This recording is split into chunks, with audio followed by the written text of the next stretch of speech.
If you're a defense contractor confused about recent cybersecurity requirements being changed and updated and still frustrated, feeling a sense of inaction about how to adjust to these changes, then this episode is specifically for you. Thanks so much for joining us. We actually just released the updated version of our CMMC compliance formula ebook, free access to you. Our team puts all of our insights that we've learned over the past year helping companies get ready for CMMC and cybersecurity requirements in the defense industrial base. Today, we're going to talk about a critical update that has a lot of business owners of defense contractors very confused. And if CMMC could not get any more complex, the requirements have been updated with a new framework, a new flavor called NIST 171 Revision 3. And it's a pretty significant update, so I wanted to put on a live today to go over the key lessons learned that we've had from helping our clients get from Revision 2 to Revision 3. Some of the biggest updates here are changes to the control family. So if you have a program based off of Revision 2, you need to look at those control families or work with a readiness company like Valor Cybersecurity to update your system security plans and your responses to these requirements. They've added new families of planning. Are you doing the right resource planning to make sure that these requirements are in place? How do you go about acquiring systems and services that are applicable to your Department of Defense work? And ultimately, all of CMMC is around supply chain risk management. So they have a whole new family for supply chain risk management. They want you to manage your supply chain more effectively than has been done in the past, and they want you to flow it down whether you're a subcontractor or a prime. And that's going to be a critical theme today, is these updates are all around how do you plan and make sure that your supply chain is protected so that ultimately the warfighter and the Department of Defense can ensure the entire supply chain is up to speed. So there's 35 new controls. So if you had Revision 2 CMMC program in place, you felt good, you're marching towards level 2, definitely look at those new controls. They're derived from 853, really tailored to what we consider, moderate impact systems. So that, there's different baselines in 853, which is focused on all federal government systems, all non-federal government systems. So other agencies like DHS and Department of Education, they've been following 53 for a very long time. 800-171 is just specific to the Department of Defense. But these 35 new controls, most of them are focused on that supply chain risk management piece. So you need to make sure you understand what vendors you're doing business with as a part of your work with the Department of Defense or the product that's going there, and then make sure you have those 35 new controls in place. They really want to see that planning and documentation piece. That documentation now with Revision 3 is not just about your system security plan and your plan of action and milestones or POAM. It's about the policies that support those two documents along with a resource plan. The resource plan wrap everything together to say, we have aligned with these 110 requirements. So the planning and life cycle documentation piece is becoming more and more important with Revision 3. And as new revisions come out in the future, I don't think anytime soon, because of the depth of Revision 3, and it's going to take the market time to adjust, they really want to see that you can prove your compliance going forward. So that's going to be critical. That's what we help most of our clients do.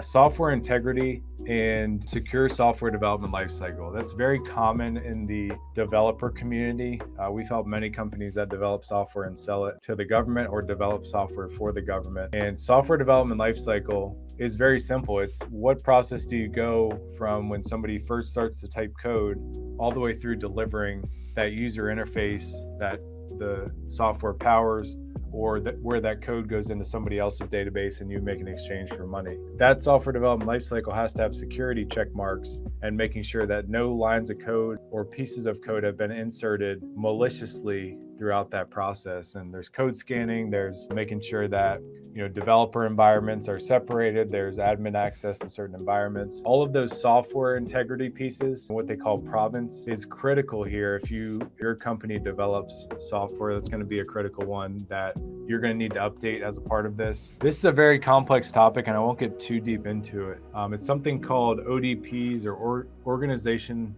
defined parameters. So it's basically a parameter. Think about, if you have 5 unsuccessful logins, it locks the account. You have to change your password within 90 days. and it can't be repeated within a year. So there's these parameters that need to be defined, which map to a specific requirement. A requirement is make sure you know who's logging into your system, and a parameter could be, make sure that all people in the organization are whitelisted, and anybody outside of that, once they enter the environment, in an unauthorized format, you have to get them out in this time frame. So that time frame is the parameter. And revision 3 introduces this concept of organization defined parameters, so you can really tailor a lot of these to your operational environment. They did release a memo recently that was more specific around, initially we came out with it as, you have more flexibility than anticipated to make this specific to your environment. Maybe you're a manufacturing line and you can't do 5 unsuccessful login attempts.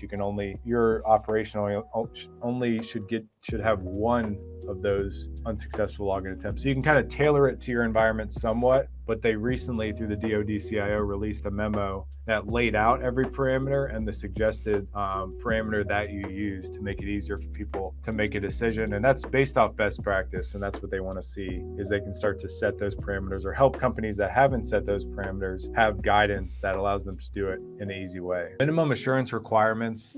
This is something you'll probably hear continuously. It's a way for a control to be implemented. What's the minimum activity you can do to align with this requirement? Appendix D, if you look in the document, and we're happy to share the document with you if you can't find it, but simply if you type in NIST 171, NIST website, it'll come up with all these documents. They actually have a detailed mapping from revision 2 to revision 3. We've done our own mapping internally to take those deltas to make them into implementation items for our clients specifically. But a lot of that we share within our compliance formula ebook. So if you download it, you'll have a lot of those correlations between the two. And we want to give you all the information you need to take informed action. That's ultimately why we exist as a company, whether you become a client of ours or not. New controls. I think this is kind of the main theme here around external service providers. So we have had companies that have come to us and said, we don't even touch CUI or any type of sensitive information. We help companies test their software, or we help companies to